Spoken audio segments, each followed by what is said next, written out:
రాష్ట్ర ప్రభుత్వం CI summit ను ప్రతిష్టాత్మకంగా తీసుకుంది. ఎలాంటి అవాంఛనీయ సంఘటనలు జరగకుండా ఫైర్ సేఫ్టీ అధికారులు అన్ని ఏర్పాట్లు చేశారు. సభా ప్రాంగణం చుట్టూ 8 ఫైర్ ఇంజన్లతో ఫైర్ సేఫ్టీ అధికారులతో కట్టుదిట్టమైనటువంటి ఏర్పాట్లు చేస్తున్నామన్న విశాఖ డిఎఫ్ఓతో మా ప్రతినిధి లిఖిత ఫేస్ టు ఫేస్.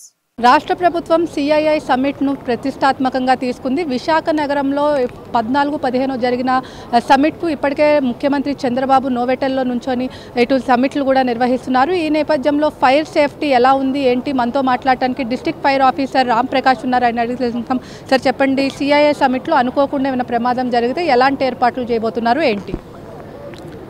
మీరు అన్నట్లుగా చాలా ప్రతిష్టాత్మకమైనటువంటి కార్యక్రమం ఇది. సిఐఐ సమిట్ 2018 తర్వాత మళ్ళీ ఇప్పుడు జరుగుతూ ఉంది. దీనికి పెద్ద ఎత్తున జరుగుతుంది కాబట్టి మా శాఖ తరపు నుంచి కూడా మేము అన్ని విధాలైనటువంటి జాగ్రత్తలు తీసుకోవడం జరిగింది.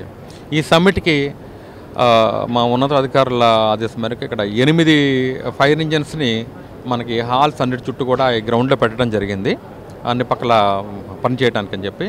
అలానే కాకుండా లోపల హాల్స్లో కూడా డిగ్నిటరీస్ ఉంటారన్న ఉద్దేశంతో ఎక్స్టింగ్విషర్ పార్టీకి వాళ్ళకి సఫారీస్ ప్రొవైడ్ చేసి, సఫారీస్ బ్లాక్ సఫారీస్ ఈ టైప్లో ఉంటారు వీళ్ళు. మనకి ప్రతి చోట కూడా అన్ని హాల్స్లో కూడా ఎక్స్టింగ్విషర్స్ ఇచ్చి మేము ఏర్పాటు చేయడం జరిగింది. సార్, అదేవిధంగా ఒకవేళ కనుక ఇటు చూసుకుంటే మొత్తం ఎన్ని బ్లాక్స్ అనేది ఉన్నాయి ఇప్పుడు ప్రజెంట్? అదే మెయిన్ స్టేజ్ మీద ముఖ్యమంత్రి చంద్రబాబు, అదేవిధంగా డెలిగేట్స్ ఉంటారు. అక్కడ అనుకోకుండా ప్రమాదం జరిగితే మీరు ఆల్రెడీ మాక్ డ్రిల్ చేసి కూడా చూపించారు. ఎలాంటి ఏర్పాట్లు చేశారు సార్?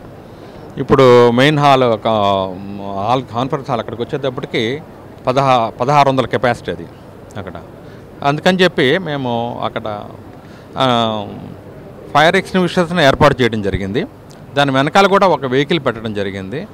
తర్వాత మా వాళ్ళకి ఆఫీసర్స్కి వాకీ టాకీస్ ఇవ్వడం జరిగింది. కమ్యూనికేషన్ ఈజీగా చేయడం, ఒకరికొకరు కమ్యూనికేట్ చేసుకోవడం కోసం, ఈజీ అవ్వడం కోసం మనం వాకీ టాకీస్ కూడా ఏర్పాటు చేయడం జరిగింది. ఇది అందరూ కూడా యూనిఫామ్ మీద ఉంటారు కానీ లోపల డిగ్నిటరీస్ ఉంటారు కాబట్టి సఫారీస్ ఆఫీసర్స్ బ్లేజర్స్ వేసుకొని సూట్ మీద ఉంటారు.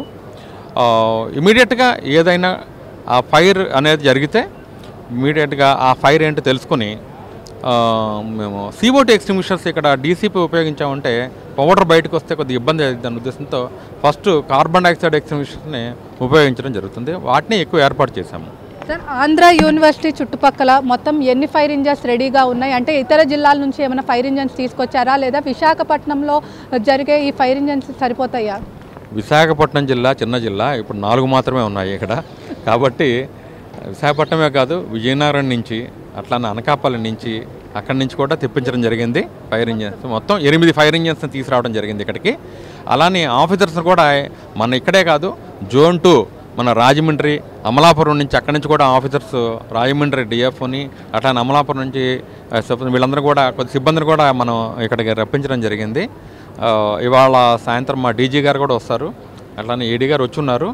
అందరూ మన ఈ కార్యక్రమం పనుల్లోనే ఉన్నారు. మేము ఇప్పుడే మాక్ డ్రిల్స్ కండక్ట్ చేద్దామన్న ఉద్దేశంతో మేము హాల్ 4లో కండక్ట్ చేయడం జరిగింది. అందరికి కూడా దాని మీద అవగాహన ఉండి, మెయిన్ ఏంటంటే తెలియకపోవటం వల్ల, అవగాహన లేకపోవడం ఏంటంటే బయటకు వచ్చేటప్పుడు ఎక్కడ దగ్గర దారి ఉంది, ఎమర్జెన్సీ ఎగ్జిట్ ఎక్కడ ఉంది తెలియకపోవటం వలన ఎక్కువ టైం తీసుకోవటం, బయటకు రావడం కష్టం అవుతుంది. ఇప్పుడు మేము ఇది కండక్ట్ చేయడం వలన వాళ్ళకి ఎక్కడ దగ్గర ఎమర్జెన్సీ ఎగ్జిట్ ఉందో అందరికీ తెలిసింది కాబట్టి ఈజీగా బయటకు వచ్చేస్తారు.